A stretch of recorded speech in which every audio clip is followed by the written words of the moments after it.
In this lecture, we will do the initial settings, and after that we are going to define our grades and then story.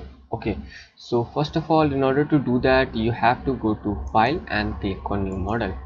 After clicking on new model, you will get a window like this. So you can see either you can go with this use save user default settings, use settings from a model file, and use built-in setting with. So we have to click on this one, and from here the display unit I will take here as metric SI.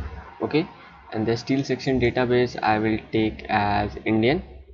Okay, the steel design code I will take here as IS 800 2007. Concrete design code I will take it as IS 456 2000. So these are some of the initial settings that you have to do before starting any model, and after that you just simply need to click on OK.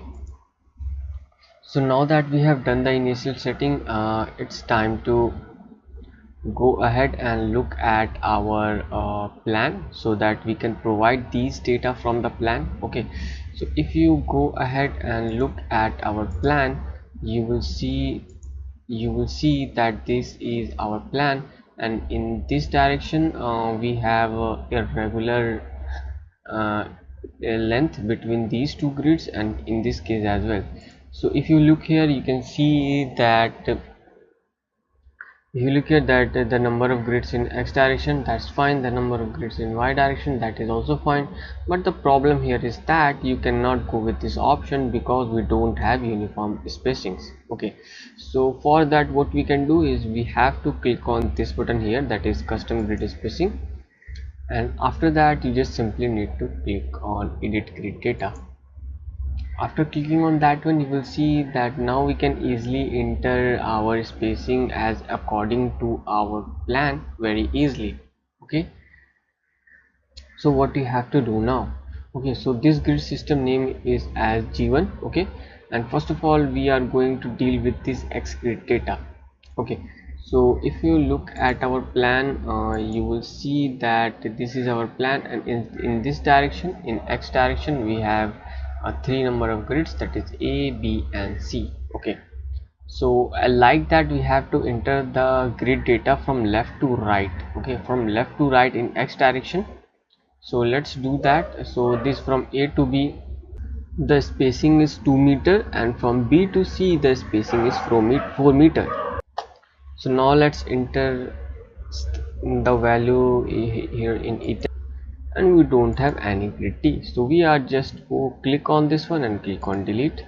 Okay, so now that we have only these two grids, but before that you can see here that there is some problem here, that right now the display grid is selected as ordinates, but before entering the value you have to choose on spacing. Okay, so now that everything is spacing, you can clearly see the exact scenario or what exactly we have done here. Okay, so the first one was at 2 and B is at 4. Okay, so after that we have successfully entered the value of the X grid data.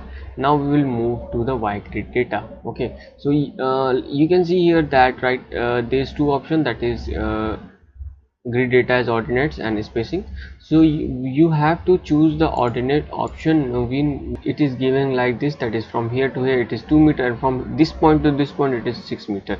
Then you have to go with this option. Okay, but right now we have the grid is given as spacing, so that's why we have taken this option. Okay, so everything, I hope that everything is clear to you, that which option you should go for. Okay, now let's talk about the Y grid data. Okay, so if you look at the Y grid data,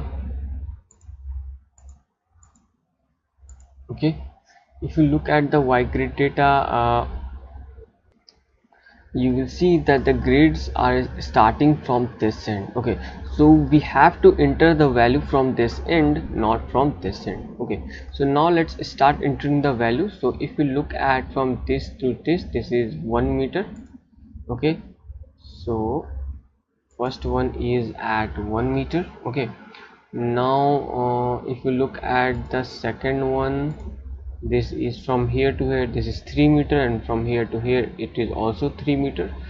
So after that, let's go here. The grid number 2 is 3 meter, the grid number 3 is at 3 meter, and now after that we have this, that is 2 meter and 2 meter. But you can see here that we have only 4 number of grids. So in order to add the grid, first of all you have to click here.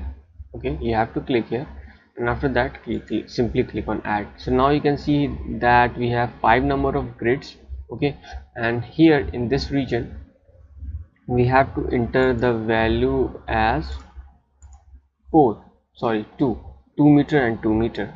So let's start entering the value. So this will be 2 and this will be 2. Okay, so now that we have entered the value, make sure that you go here and click on add. Okay, so now you can see that we have 1 3 3 2, and after that we have a 2 here. Okay, so now everything is fine, and after that you just simply need to click on OK. So we have successfully set up our grid spacing data. Okay, now what you can do is we have to modify the story dimension. So instead of going with this one, I will again select this custom story data, and after that I will click on edit story data. So here you can see that we have these three, we have base, story 1, story 2, and all these things are available here. Okay, so here we have to enter. So this is base and this is our plinth level, or you can see that this is our ground floor. So this is our plinth level.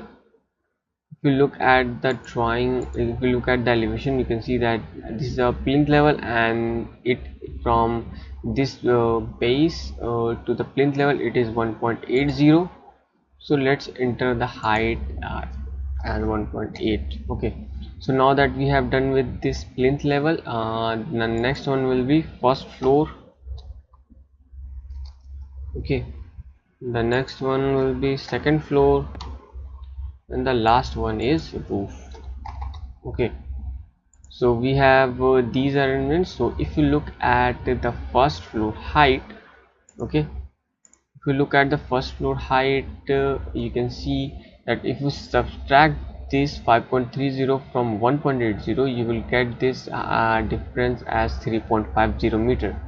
So this is the height of the first floor, and you can do the same thing with the second floor. If you subtract the height of the second floor from this height of the first floor, you will get this spacing between them.